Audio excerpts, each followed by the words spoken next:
Ndagusuhuje cyane wowe inshuti yacu nshya ndetse n'inshuti za kera, murakaza neza kuri uru rubuga rwa Blabla Talk. Ni urubuga rushyashya rw'ibiganiro, ibitekerezo n'inyigisho zijyanye n'ubuzima ndetse tukongeraho imibanire n'ubwenge bwo kubaho neza. Ushatse wajya unyita rero Blabla Talk kandi ndishimye kuba ndi kumwe namwe muri uru rugendo rushyashya rugana ku ndiba y'ibitekerezo. Uru rubuga rwacu rero ni ijwi rituje ariko rifite icyo rivuze. Hari byinshi bibera mu buzima bwacu bwa buri munsi ariko rimwe na rimwe tudaha umwanya wo kubitekerezaho. Hari amagambo dutinya kuvuga, hari ibibazo twirengagiza n'ukuri tudakunda kwemera. Blabla Talk rero yazanye uburyo bwo kugira ngo tuganire mu buzima ndetse mu buryo bwimbitse, ariko tunabuganiraho mu buryo bw'ubwitonzi.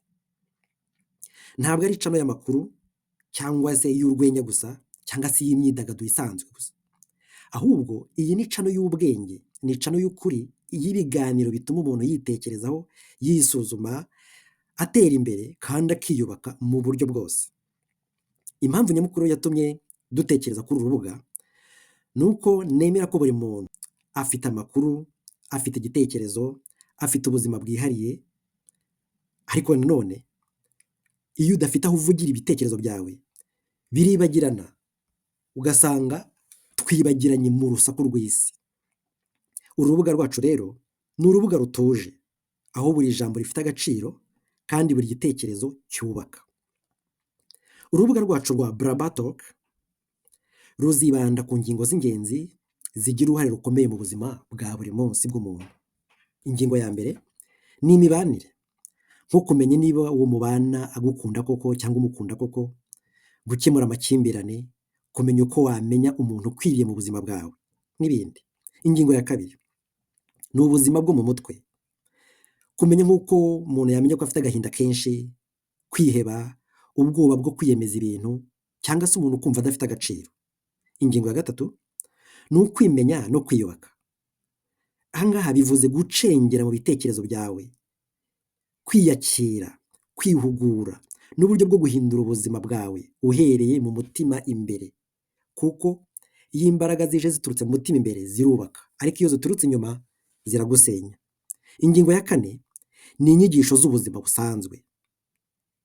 Aha ngaha harimo amasomo tugenda twiga uko imyaka igenda yicuma mu buzima bwacu n'uburyo bwo kugira uruhare mu buzima bufite intego. Tuzaganira ku ngingo nk'izo dufatanyije hamwe nanjye ndetse namwe n'abandi bazajya badutumira ndetse n'abo tuzajya dutumira kugira ngo tuganire dusane imitima yacu kandi twiyubake mu buryo bwose. Ntabwo tuzavuga byinshi rero ngo byuzure, ahubwo tuzavuga bike bivuze byinshi.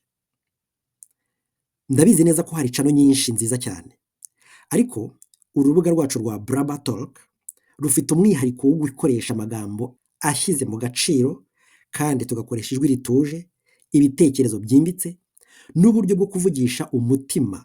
Umuntu akagira umutimanama, akaganira nawo, akamenya aho ashaka kujya ndetse n'uko azabyifatamo.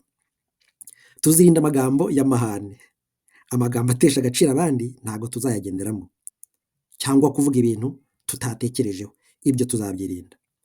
Ni urubuga rw'abafite icyo bashaka guhindura, abo bifuza kuba bo bafite amahoro yo mu mutima. Ni urubuga rwo kumenya icyo bashaka mu buzima bwabo, ukamenya icyo ushaka nanjye nkamenya icyo nshaka. Nidufatanya rero, uru rubuga rwacu ruzaba inkingi y'ibitekerezo bishya ndetse n'icyizere cy'ubuzima bufite icyerekezo. Niba wumva ibyo tuvuga rero bifite aho bihurira n'ibyo wanyuzemo cyangwa se ibyo utekereza, ndagutumiye kwifatanya natwe. Umva uko wabigenza: kora subscribe, ikindi ikiganiro wagisangiza mugenzi wawe, cyangwa se ukanyandikira igitekerezo cyawe hepfo aho ngaho muri comment section, kuko buri gitekerezo hano iwacu kizitabwaho.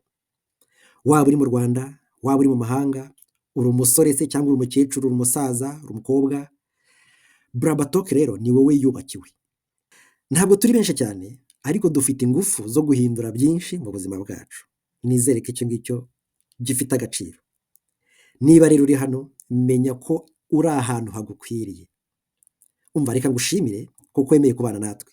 Turi gutangira, ariko urugendo turarukomeje, ntabwo duhagaze. dukomeje dutera imbere, ugire impagarike n'ubugingo kandi ugire amahoro n'amahirwe mu byo wifuza gukora byose.